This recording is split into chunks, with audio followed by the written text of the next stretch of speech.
Airports in the Northeast are resuming flights today after yesterday's big snowstorm. The storm forced more than 8,700 flights to be canceled. That affected travel for about 500,000 flyers. Kris van Cleave joins us now from New York City's LaGuardia Airport. And Kris, the storm may have passed, but the headache for flyers may just be getting started. What do airport officials expect normal operations to resume?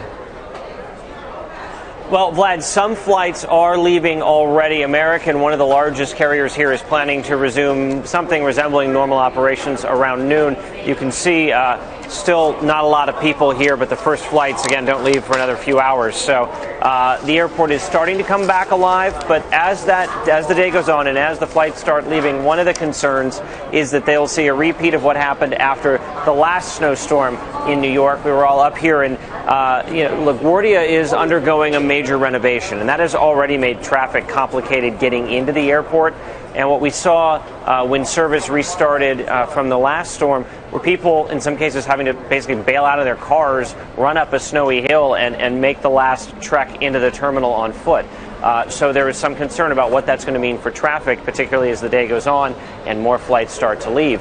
We do know that at least 1,000 flights, a little over 1,000, have been canceled for today. Many of those were the first of the day flights out of Boston, New York, and even Washington and Philadelphia, as the airlines are trying to recover from this. But still a lot of flights canceled, and that should improve as the day goes on. But there are no guarantees of that, of course.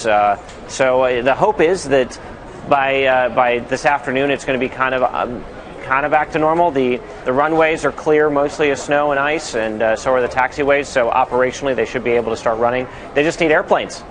Okay, you mentioned that the ground transportation is something that's sort of up in the air as well. If people do have flights, what advice do you give them? I mean, do you think they should call the airline, or what should they do if they do have a plan to head to the airport today? Well, so leave extra time. I think that's probably the safest thing. The roads coming in, when we came into LaGuardia very early this morning, we're in pretty good shape, but it's hovering right around freezing. So if there is any melting, you gotta worry about it refreezing again. So leave extra time on the road, certainly. And when you get here, if it normally takes you 45 minutes to get to LaGuardia, maybe plan for it to take an hour and a half, and leave yourself those 2 hours once you get here. Folks who are showing up right now are finding pretty short lines, but their flights don't leave for another 3 hours. So these lines are going to get bigger and the volumes are going to increase, and tomorrow's going to be a busy day too. So you got to just leave yourself some extra time.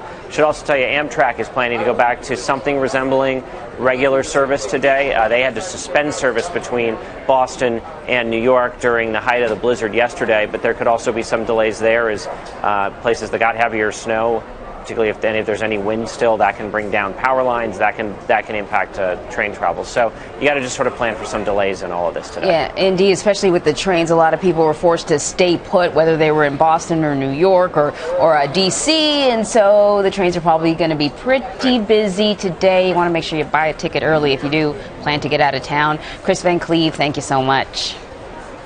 Sure thing.